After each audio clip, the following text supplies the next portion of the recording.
తోటకూర దోసకాయతో మజ్జిగ పులుసు. దీనికి కావాల్సిన పదార్థాలు: ఒక కట్ట తోటకూర, దోసకాయ సగం ముక్క, 2 చెంచాల గోధుమ పిండి, కొంచెం పుల్ల మజ్జిగ, 2 పచ్చిమిరపకాయలు. దోసకాయ చిన్న చిన్న ముక్కలు చేసుకుని తోటకూర కూడా తరుక్కుని ఇసుక పోయేటట్టు బాగా కడుక్కుని ఒక గిన్నెలో వేసుకోవాలి.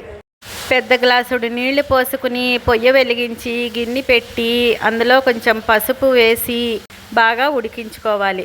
గోధుమ పిండిలో కొంచెం నీళ్లు పోసి ఉండలు లేకుండా పల్చగా కలుపుకొని చిక్కటి మజ్జిగలో పోసుకోవాలి. అందరూ శనగపిండి వాడతారండి, మేము శనగపిండి వాడము, గోధుమ పిండే వాడుతున్నాము. తోటకూర దోసకాయ ముక్కలు బాగా ఉడికిపోయాయి. ఆ ఉడికిన దాంట్లో ఈ మజ్జిగ వేసుకుని కలిపేసుకోవాలి. ఈ ఉడుకుతున్న మజ్జిగ పులుసులో 3 పచ్చిమిరపకాయలు, 1 చెంచా వేయించిన ధనియాల పొడి, 1/2 చెంచా మిరియాల పొడి వేసి ఈ మిశ్రమం అంతా బాగా కలిసేటట్టు కలుపుకోవాలి.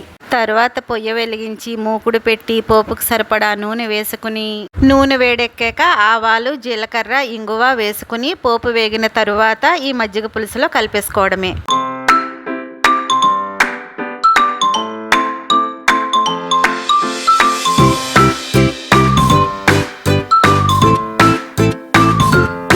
మజ్జిగ పులుసు బాగా చల్లారిన తరువాత ఉప్పు వేసుకోవాలి. ముందుగా ఉప్పు వేసుకుంటే విరిగిపోతుంది. అంతేనండి, మజ్జిగ పులుసు రెడీ అయిపోయింది. ఈ వీడియో మీకు నచ్చినట్టయితే లైక్ చేయండి, షేర్ చేయండి, సబ్స్క్రైబ్ చేయడం మాత్రం మర్చిపోకండి. ఇంకో వీడియోలో మళ్ళీ కలుద్దాం.